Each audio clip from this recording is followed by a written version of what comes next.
terrible cyclone with a speed of 260 kilometers per hour created havoc in Orissa on 29th October 1999 for 20 continuous hours.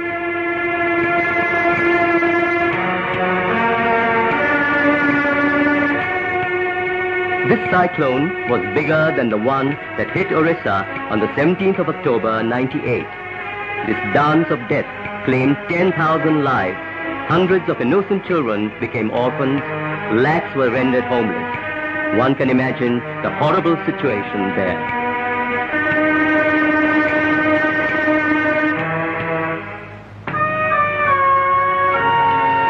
Take a look at Bhubaneswar. Relics of fallen trees, houses and long queues waiting for food packets and relief.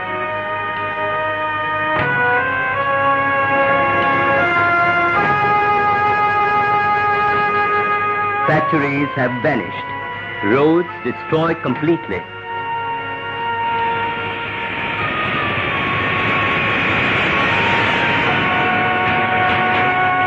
Rail tracks are completely washed away and the whole communication system has collapsed. Nearly rupees 1,000 crores of property was destroyed.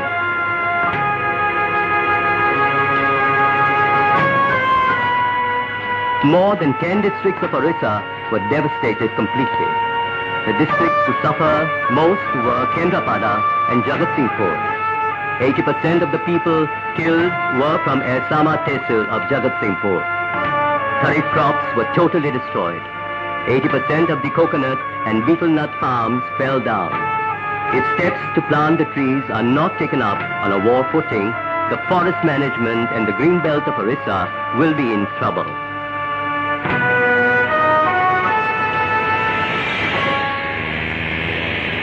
The Orissa administration was busy with the relief work in cyclone-affected areas with the help of inadequate facilities at their disposal.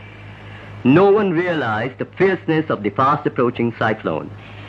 The state was facing a financial crisis and there was shortage of relief agencies. People panicked and tried to get food and shelter in vain. Finally, all the three wings of the armed forces were called.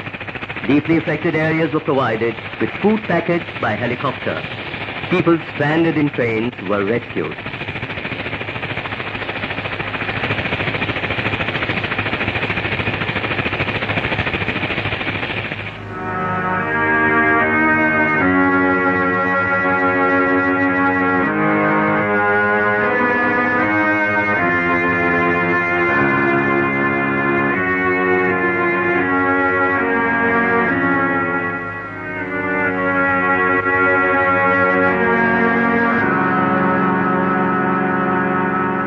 Naval doctors treated the sick and provided medicines.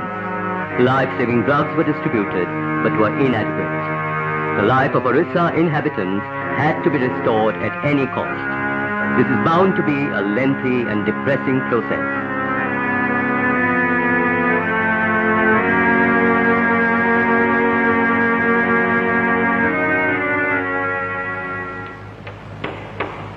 Now the focus should be on helping people to overcome the crisis.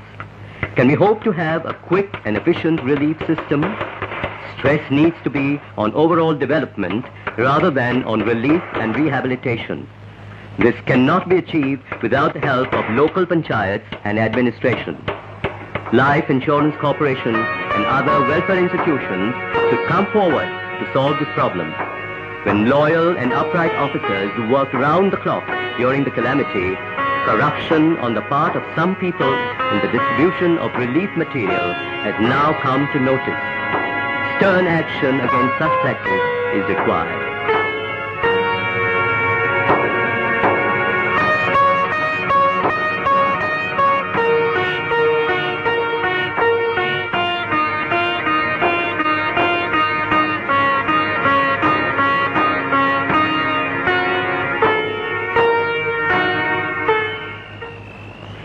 Will satellite phones be installed in all the coastal areas of India?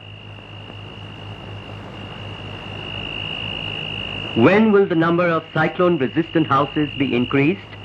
When do we start using computerized cyclone forecast instruments?